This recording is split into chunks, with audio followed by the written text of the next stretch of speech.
میں ایک واقعہ آپ کو سناتا ہوں جو خود میرے ساتھ پیش آیا.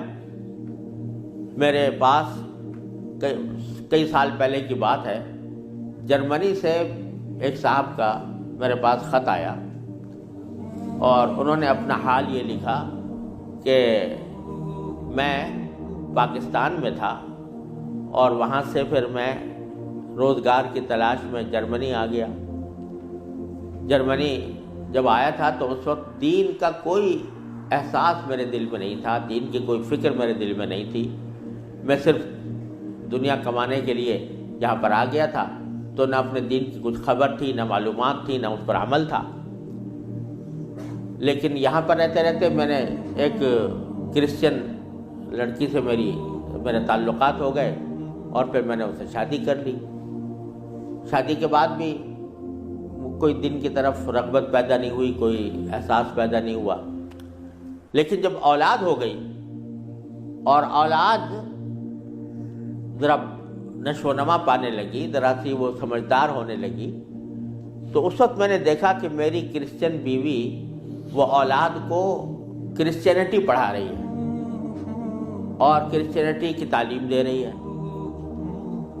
تو اس وقت میرے دل کا اندر کا سویا ہوا مسلمان جاگا کہ یہ میری اولاد ہے اور یہ کرسچن بننے جا رہی ہے، میری بیوی اس کو کرسچینٹی پڑھا رہی ہے. تو میں نے اپنی بیوی سے کہا کہ تم اس کو یہ کرسچینٹی مت پڑھاؤ. بیوی نے کہا میں کیوں نہ پڑھاؤں، یہ میری بھی اولاد ہے اور میں اس کو حق سمجھتی ہوں، تو اپنی اولاد کو بھی ویسے ہی بنانا چاہتی ہوں. میں نے کہا نہیں، کرسچینٹی حق نہیں ہے، اسلام برحق ہے. تو اس نے کہا مجھے ثابت کرو کہ کیوں برحق ہے اسلام اور کرسچینٹی میں کیا خرابی ہے. تو اب میرے پاس علم تو تھا نہیں، مجھے اپنے دین کا بھی پتہ نہیں تھا، کرسچینٹی کا بھی پتہ نہیں تھا. لہذا جب وہ بات کرتی تو میں اس کا جواب دینے کے لیے کی پوزیشن میں نہیں تھا، اس کے سوالات کا جواب نہیں دے سکتا تھا، اس کے اعتراضات کا جواب نہیں دے سکتا تھا. تو میں اس مشکل میں ہوں کہ میری اولاد وہ میری بیوی کی تعلیم و تربیت کے نتیجے میں کرسچن بننے جا رہی ہے اور میرے دل پر آرے چل رہے ہیں، میں کچھ کر نہیں سکتا. تو آپ مجھے کوئی طریقہ بتائیے. یہ خط میرے پاس آیا تو میں نے اللہ تبارک و تعالیٰ سے دعا کی کہ اللہ کوئی ایسی تدبیر دل میں ڈال دیجیے کہ جس سے اس بیچارے مسلمان کی مشکل حل ہو. تو میں نے اس کو لکھا کہ ایک تو میری کتاب ہے واٹ از کرسچینٹی کے نام سے، جس میں کرسچینٹی کے بارے میں تفصیل ہے. تو وہ کتاب میں نے بھیجی اور ساتھ میں اس سے کہا کہ آپ اپنی بیوی سے بحث کرنا بند کر دیں، کیونکہ بحث کرنے سے کچھ فائدہ نہیں ہوگا. آپ کو خود معلومات نہیں ہے اور بحث کرنے سے ویسے بھی فائدہ نہیں ہوتا. جب بحث مباحثہ شروع ہوتا ہے تو ہر ایک آدمی چاہتا ہے دوسرے کو زیر کر دے، اس سے کوئی خاص فائدہ نہیں ہوتا. تو آپ بحث کرنا تو بند کر دیں، البتہ ان کو 2 باتوں پر آمادہ کر لیں. ایک بات تو یہ کہ اس سے یہ کہیں کہ بھئی خدا کو تم بھی مانتی ہو اور میں بھی مانتا ہوں، اور یہ بھی مانتی ہو کہ خدا سے دعا کی جاتی ہے. تو آؤ ہم دونوں بیٹھ کر یہ دعا کریں، اکٹھے بیٹھ کر یہ دعا کریں کہ یا اللہ اگر اسلام برحق ہے تو ہمارا سینہ اسلام کے لیے کھول دیجئے، اس پر عمل کی توفیق عطا فرمائیے. اور اگر کرسچینٹی برحق ہے تو پھر کرسچینٹی کے اوپر ہمارا دل کو مطمئن کر دیجئے. دونوں مل کے یہ دعا کیا کریں. ایک تو اس بات پر اس کو آمادہ کریں، دوسرے اس بات پر آمادہ کریں میں کتاب بھیج رہا ہوں کہ وہ کتاب کا مطالعہ کر لیں. میں نے یہ لکھ تو دیا، اللہ تعالیٰ سے دعا بھی کی کہ اللہ میں نے لکھ تو دیا ہے، اس کو مؤثر و مفید بنا دیجئے. کچھ عرصے کے بعد اس ساتھی کا خط آیا. اس نے لکھا کہ الحمدللہ میری بیوی نے آپ کی دونوں باتیں تو مان لی ہیں اور کہا کہ یہ دعا بھی کروں گی اور یہ کتاب بھی پڑھوں گی، لیکن ابھی کوئی فرق نہیں آیا، معاملہ کیوں کا توں ہے.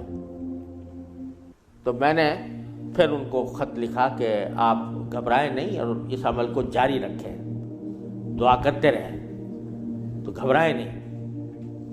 اس کے کچھ عرصے کے بعد ان کا خط آیا میرے پاس.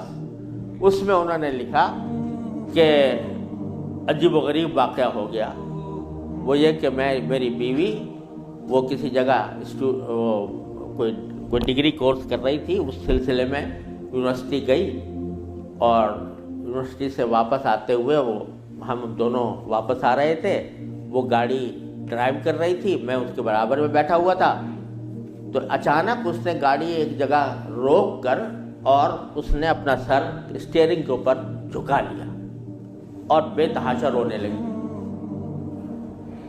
میں سمجھا کہ خدا نہ کرے اس کے اوپر کوئی دل کا دورہ پڑا ہے یا کوئی تکلیف ہوئی ہے، تو میں پریشان ہوا۔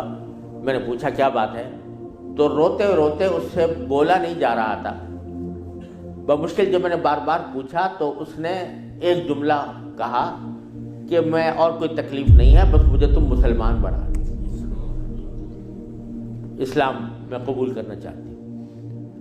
کہتے مجھے اپنے کانوں پر اعتبار نہیں آیا کہ یہ وہی عورت ہے کہ جو اتنی شدت کے ساتھ مجھ سے بحث کیا کرتی تھی، اور اب یہ کری کہ میں نے کیا کہا، تو بار بار میں نے اس سے پوچھا تو اس نے کہا کہ نہیں، میں سچ کہہ رہی ہوں کہ مجھے مسلمان ہونا ہے، تو مجھے کہیں لے جا کر مجھے مسلمان بناؤ۔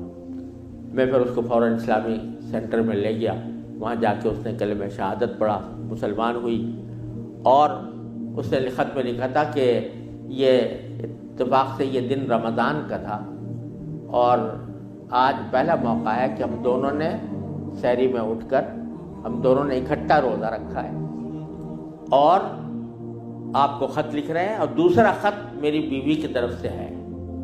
تو دوسرا خط اس کے ساتھ تھا اس کی بیوی کی طرف سے، اور اس نے مجھے لکھا تھا کہ میں آپ کا شکریہ ادا کرتی ہوں کہ آپ نے مجھے ایک ایسا طریقہ بتایا جس کے ذریعے اللہ تبارک و تعالیٰ نے مجھے ہدایت عطا فرمائی۔ تو یہ میرے خود اپنے ساتھ پیش آیا ہوا واقعہ ہے۔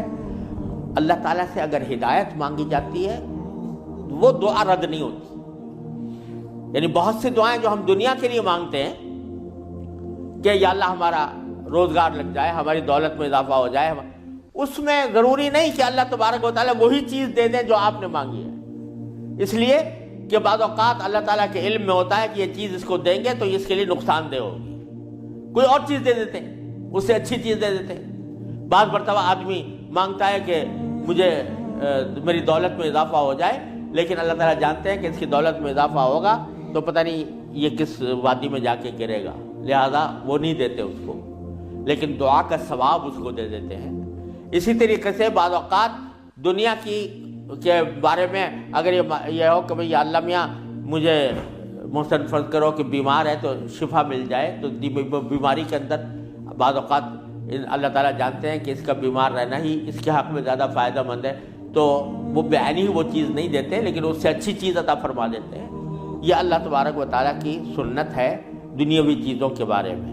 لیکن اگر کوئی ہدایت مانگے سچے دل سے، یا اللہ مجھے ہدایت دے دے، یا اللہ مجھے سیدھے راستے پر چلنے کی توفیق دے دے،